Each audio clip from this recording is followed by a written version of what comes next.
Bismillahirrohmanirrohim. Assalamualaikum warahmatullahi wabarakatuh. Perkenalkan, nama saya Adinda Rizky Anggriani dengan nomor induk mahasiswa A11120042. Saya dari Program Studi Pendidikan Bahasa dan Sastra Indonesia, Fakultas Keguruan dan Ilmu Pendidikan Universitas Tadulako.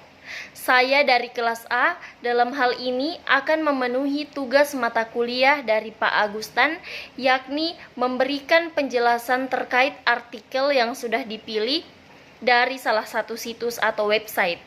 Jadi pada kesempatan kali ini saya akan memberikan penjelasan mengenai apresiasi prosa fiksi dan drama. Seperti yang sudah tertera pada layar, bahwa di sini terdapat pengertian dari apresiasi itu sendiri. Saya akan menjelaskan mulai dari pengertian secara etimologi atau secara bahasa maupun secara terminologi.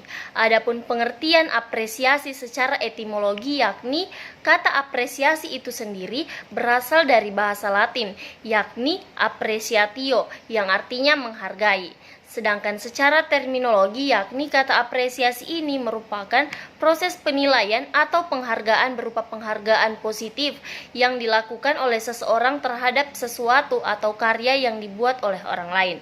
Sekarang kita sudah dapat menyimpulkan bahwa pengertian dari apresiasi itu sendiri merupakan suatu kegiatan menghargai atau menggauli setiap karya sastra untuk mendapatkan nilai-nilai manfaat dan tentunya untuk meningkatkan nilai estetik atau nilai manfaat dari suatu karya, sehingga sang pembuat karya memiliki bahan untuk memperbaiki karyanya untuk lebih baik lagi. Selanjutnya, apresiasi itu sendiri terbagi menjadi 3 poin. Yang pertama, apresiasi secara empatik.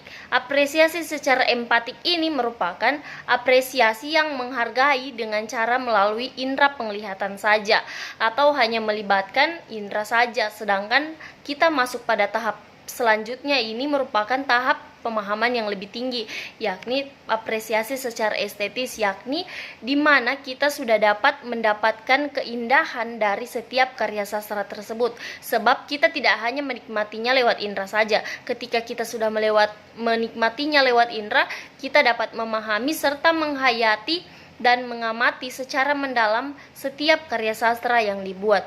Selanjutnya masuk pada tahap ketiga, yakni di sini sudah masuk pada tahapan kritis, yakni apresiasi kritik.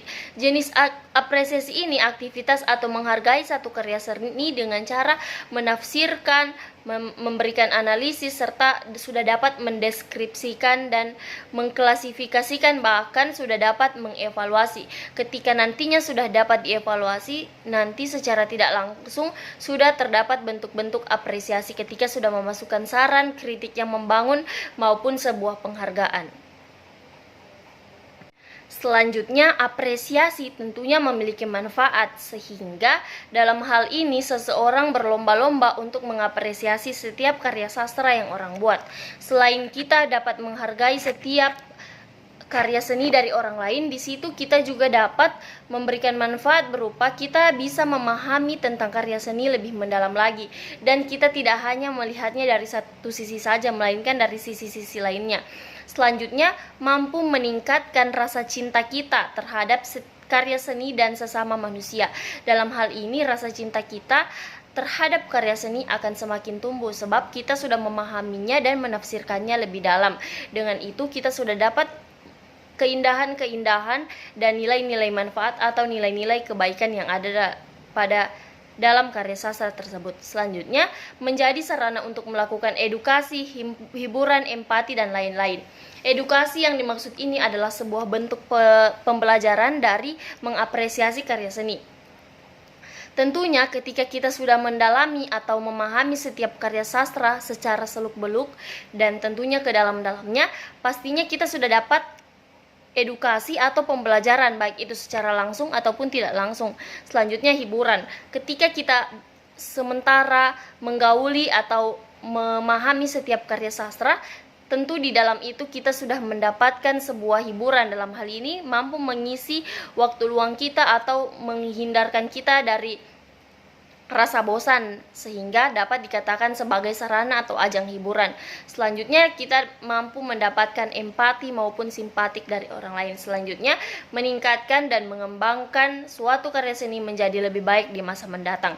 Dengan adanya apresiasi ini tentunya masuk berupa saran, kritik, dan masukan-masukan yang nantinya ini akan menjadi bahan pertimbangan ketika penggiat karya sastra tersebut ingin menciptakan karya sastra yang lebih baik lagi di masa mendatang.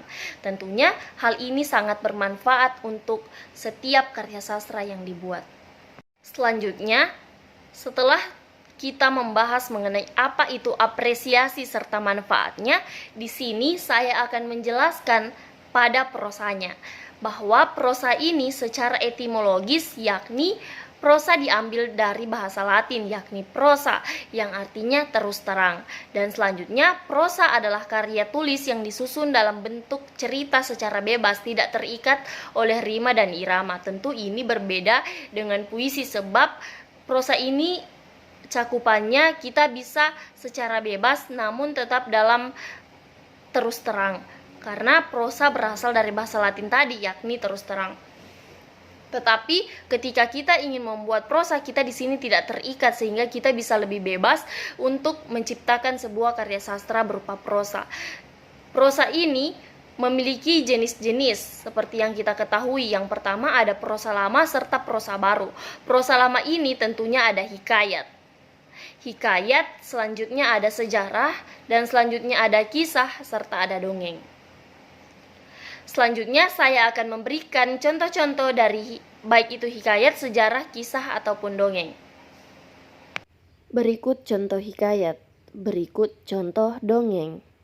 Selanjutnya prosa baru. Prosa baru ini terdiri dari novel, cerpen, roman, riwayat, kritik, resensi, dan esai. Nah, pasti teman-teman bertanya, apa sih yang menjadi perbedaan antara prosa lama dan prosa baru? Prosa lama merupakan jenis prosa yang sama sekali belum mendapatkan pengaruh dari budaya barat, sedangkan prosa baru tentunya sudah mendapatkan pengaruh atau campur tangan dari budaya barat tersebut, seperti novel, cerpen, roman, riwayat. Tentu ini sudah lebih bersifat global. Tidak lengkap jika kita hanya membahas prosanya saja. Tentu di sini kita ambil poin intinya, yakni prosa fiksi. Apa sih yang dimaksud dengan prosa fiksi? Sesuai dengan penjelasan pertama bahwa prosa adalah terus terang, di sini kita dapat menarik kesimpulan bahwa jika disandingkan dengan kata fiksi, maka pengertian dari prosa fiksi itu sendiri adalah prosa yang berupa cerita rekaan atau hayalan serta imajinasi pengarangnya. Tentu di sini dibutuhkan suatu kreativitas serta imajinasi yang tinggi untuk menciptakan sebuah karya sastra prosa fiksi. Isi cerita tidak sepenuhnya berdasarkan pada fakta. Prosa fiksi ini disebut juga sebagai narasi sugestif atau imajinatif, dan dikatakan juga sebagai subjektif karena ini tidak memiliki batasan bagi penggiat karya sastra untuk berimajinasi. Jadi pengertian dari prosa fiksi itu sendiri yakni cerita atau kisah yang diemban tokoh-tokoh tertentu dengan pemeran latar serta rangkaian dan tahapan cerita tertentu yang tentunya bertolak dari hasil khayalan atau imajinasi pengarangnya, sehingga bisa menjalin sebuah cerita yang runtut dan utuh. Selanjutnya kita akan membahas mengenai apa itu drama. Drama secara etimologi berasal dari bahasa Yunani yakni draomai, yang artinya bertindak, berbuat, berlaku, dan beraksi. Sedangkan jika kita mengarah atau mengacu pada Kamus Besar Bahasa Indonesia, bahwa pengertian dari drama itu sendiri yakni drama adalah syair atau prosa yang menggambarkan kehidupan dan watak melalui tingkah laku, acting atau peran seni, atau dialog yang dipentaskan. Jadi menurut pemahaman saya bahwa pengertian dari drama itu sendiri yakni cerita kehidupan nyata yang kemudian dipentaskan di atas panggung dan dinikmati oleh halayak banyak. Selanjutnya di sini terbagi menjadi ada drama berdasarkan cakapannya, ada sajian isi serta kuantitas cakapannya. Adapun drama cakapannya di sini drama prosa dan drama puisi. Tentunya jika drama prosa lebih mengacu pada prosa atau yang terus terang, sedangkan pada puisi ini tentu terikat oleh rima irama sesuai dengan pengertian dari puisi itu sendiri. Selanjutnya di sini ada jenis drama berdasarkan sajian isi. Sajian isi yang dimaksud artinya muatan-muatan apa saja yang terkandung dalam drama itu sendiri. Drama itu sendiri tentunya ada tragedi, komedi, dan tragikomedi. Tragedi ini tentunya berdasarkan masalah-masalah, sedangkan atau ada konflik di dalamnya, sedangkan komedi ini tentunya ada nuansa atau unsur-unsur lucu atau komedi, dan tragikomedi adalah gabungan antara tragedi dan komedi. Selanjutnya, di sini terdapat jenis drama berdasarkan kuantitas cakapannya. Yang pertama, tentunya ada pantomim. Pantomim ini yang bergerak adalah tubuh dan sangat minim kata, bahkan tidak ada. Sedangkan ini yang kedua adalah minikata. Minikata artinya hanya sedikit dialog yang terdapat di dalamnya. Dan yang terakhir, dialog serta monolog. Selanjutnya, kita akan mengapresiasi sebuah karya sastra. Saya akan memberikan contoh sebuah karya sastra berupa drama, dan nantinya kita akan mengapresiasi karya sastra tersebut dengan kita memahaminya secara unsur intrinsik.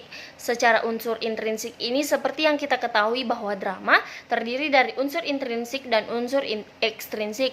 Tentunya unsur intrinsik ini seperti ada tema, tokoh, alur, amanat, setting, gaya bahasa, dan lain-lainnya. Nantinya kita akan menganalisisnya ketika sudah saya berikan sebuah video.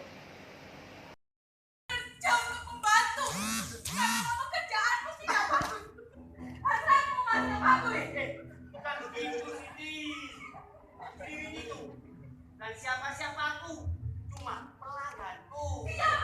Iya, juga.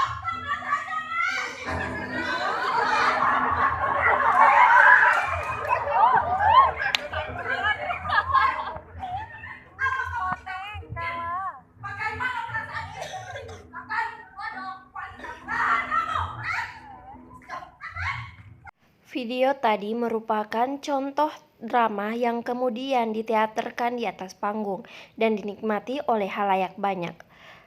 Teater tersebut berjudul Kota Tak Berhenti Bernyanyi, karya Ratmayan Saryono. Video tadi hanya berupa cuplikan saja, tetapi kita sudah dapat melihat unsur intrinsik yang terdapat di dalamnya. Misalnya latar. Latar tersebut bertempat di sebuah alun-alun kota. Kemudian pada video tersebut terdapat beberapa karakter. Yang pertama ada karakter tokoh laki-laki. Karakter tokoh laki-laki pada video tersebut sangat nampak jelas bahwa tokoh tersebut merupakan laki-laki yang berhidung belang. Artinya ia tidak cukup oleh satu wanita saja, sehingga ia mencari wanita yang lain dan melakukan perselingkuhan dari istrinya. Kemudian ada juga dua tokoh perempuan. Yang pertama adalah istrinya, dan yang kedua adalah orang yang mengganggu hubungan antara lelaki hidung belang dengan istrinya tadi, yang biasa kita kenal dengan kata pelakor. Tentu sudah nampak jelas bahwa di sini terdapat watak yang buruk dan watak yang baik. Watak yang buruk ini tentunya kita kenal dengan sebutan antagonis, sedangkan karakter yang baik adalah karakter yang protagonis. Drama tersebut juga terlihat bahwa ada campuran antara tragedi dan komedi. Pada video tersebut, orang dapat tertawa karena memiliki unsur-unsur lucu di dalamnya, sehingga ini diklasifikasikan sebagai drama tragikomedi, yakni campuran antara tragedi dan komedi.